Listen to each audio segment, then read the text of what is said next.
But you can rest assured one thing. Stan Hansen, brother. I'm going to beat people up. I'm going to be unorthodox. And I'm going to kick ass all the way across the United States. Stan Hansen. What can I say about Stan Hansen? Idolize the guy. Watched him in Japan. Watched him with Kobashi. Watched him with Sawa, Kawada. Watched him with Vader. I studied a lot of Stan Hansen's All Japan stuff. I was talking to him on Wednesday, and I told him, I said, man, I used to watch you. He'd go 30, 45 minutes an hour with those guys every night in Japan. Awesome worker. Honorable man. He's been nothing but respectful to me.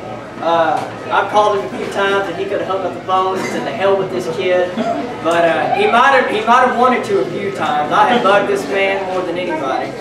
But I love talking to a guy like Stan because it's Stan Hansen. I never would have guessed in a million years that I would get to be meeting you. Used to watch his AWA promos and everything. Stan was one of those guys, along with Bart, along with Brody. As soon as they walked through the curtain, you believed it.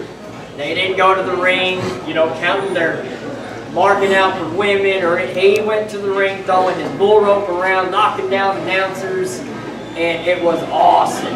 So Stan, sir, I have the utmost respect for you. Thank you for coming, sir. Thank you.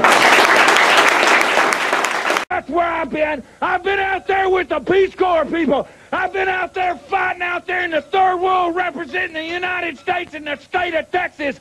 And you know why? Because all these promoters here in the United States would want somebody to say, "Yes, sir," "No, sir," "Yes, sir."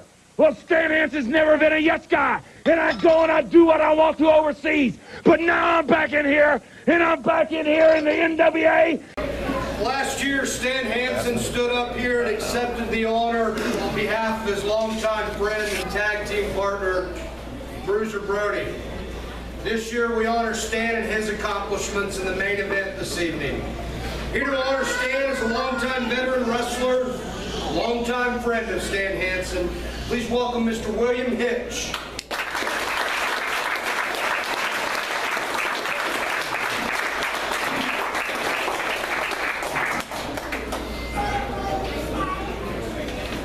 I want to make sure I thank David for getting everybody together today.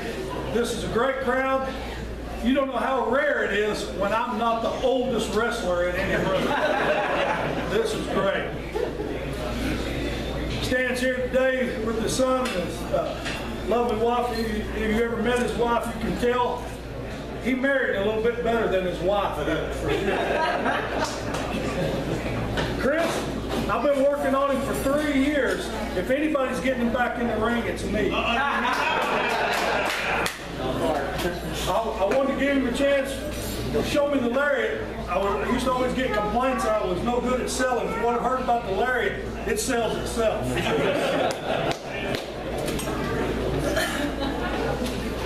Well, obviously, considering Stan's status in the business, this should be somebody like Brody or Baba, someone at that level. But the honor fell to me today, and I couldn't be more thrilled. I remember when we were young, we would go to the 4-H arena in Wichita Falls and watch championship wrestling, or we would catch it on Friday nights on TV.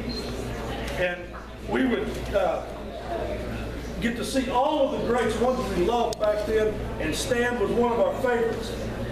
Years later, when the Hanging Judge was running the last shows at that historic arena, we would talk about all those that had come before us.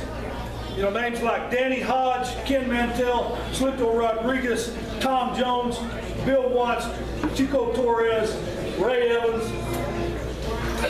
and of course Stan Hansen.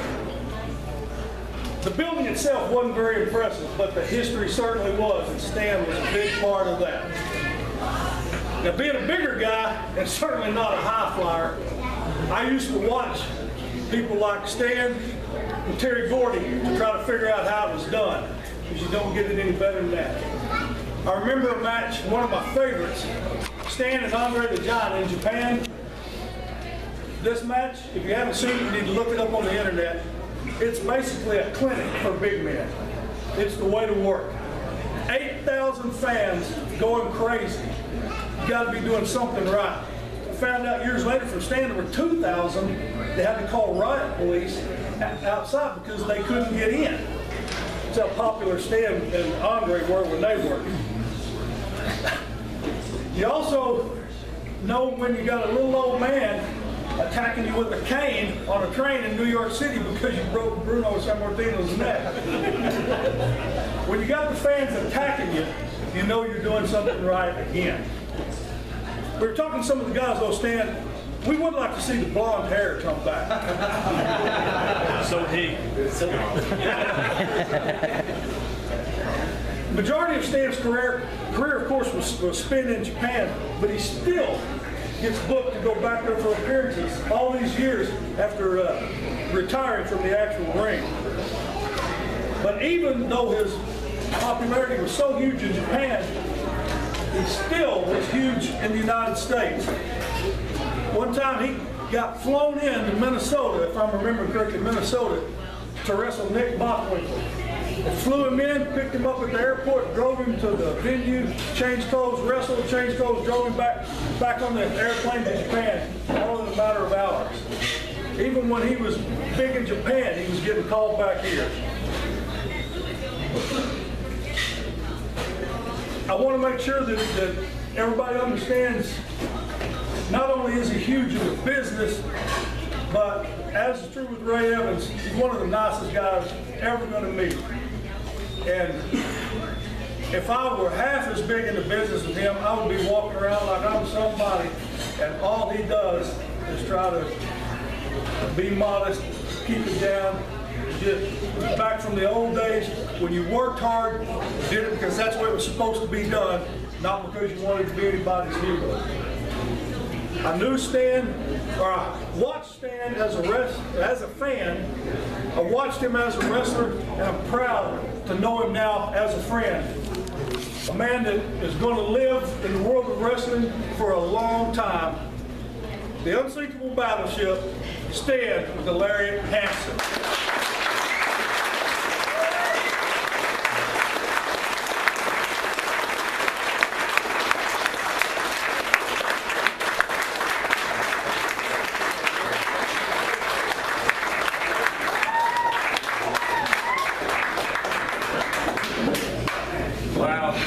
Like everybody else that's been up here, you know, I'm really humbled to be honored today. But let me tell you, you know, to me it's more about Terry Doherty and, you know, what a, you know, the greatest worker, the greatest big man that I say. Yeah. The greatest big man.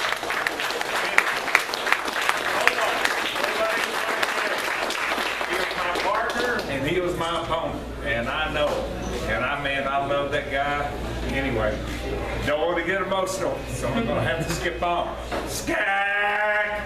Let me tell you about Skandar Akbar, too.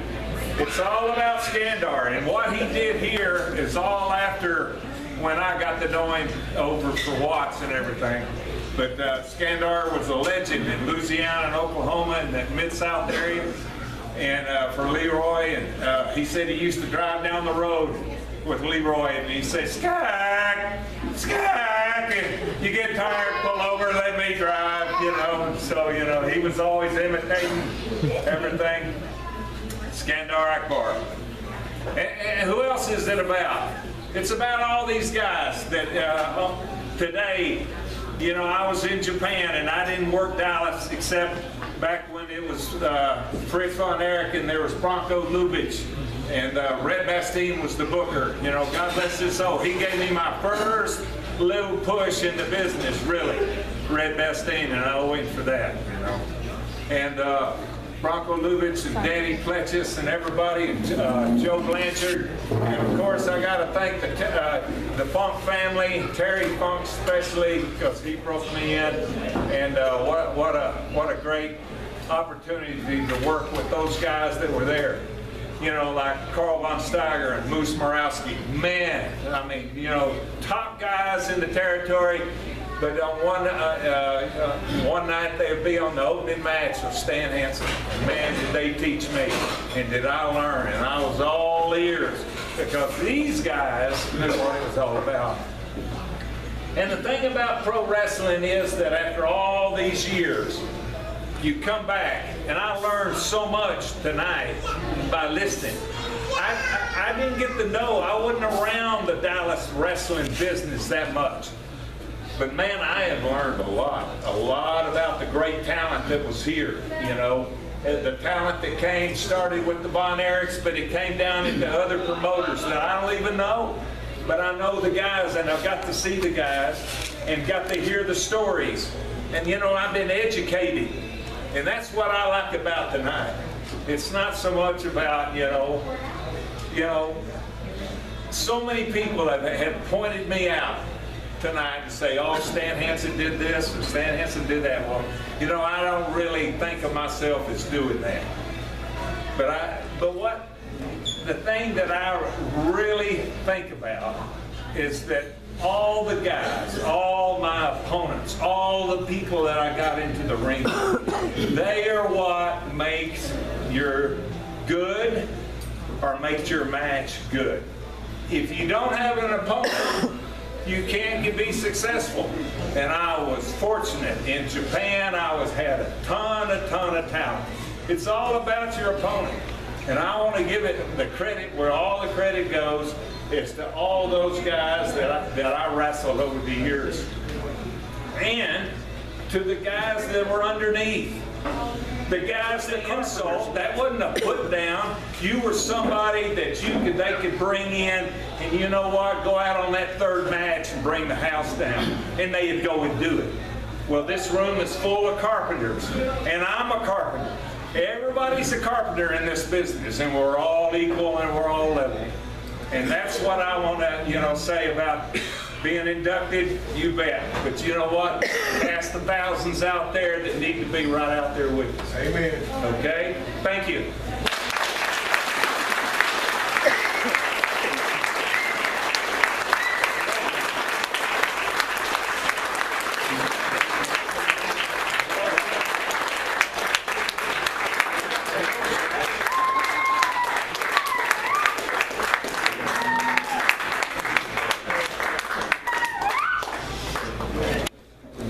It's called a statute of limitations.